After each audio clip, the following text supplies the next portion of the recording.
অনেক অনেক দিন আগের কথা। এক বনে বাস করত একটি খরগোশ এবং একটি কচ্ছপ। দুজনের মধ্যে বিতর্ক শুরু হলো।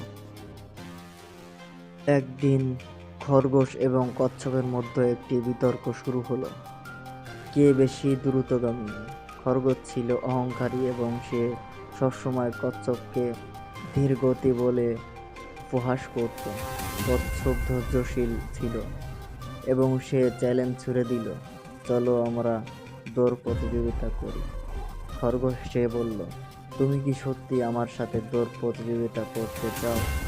ঠিক আছে, তবে প্রতিযোগিতা হোক।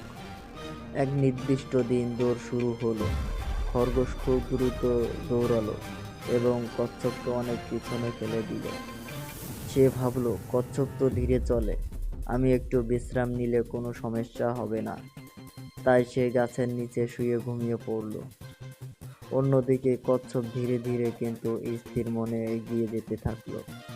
সে দৌড় থামায়নি, ক্লান্ত হলেও তার লক্ষ্য ঠিক রেখে এগিয়ে চলল।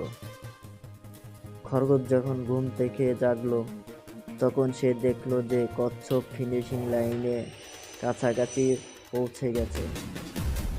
সে দৌড়ানোর চেষ্টা করলো, কিন্তু ততক্ষণে কচ্ছপ দৌড় শেষ করে বিজয়ী হয়ে গেছে।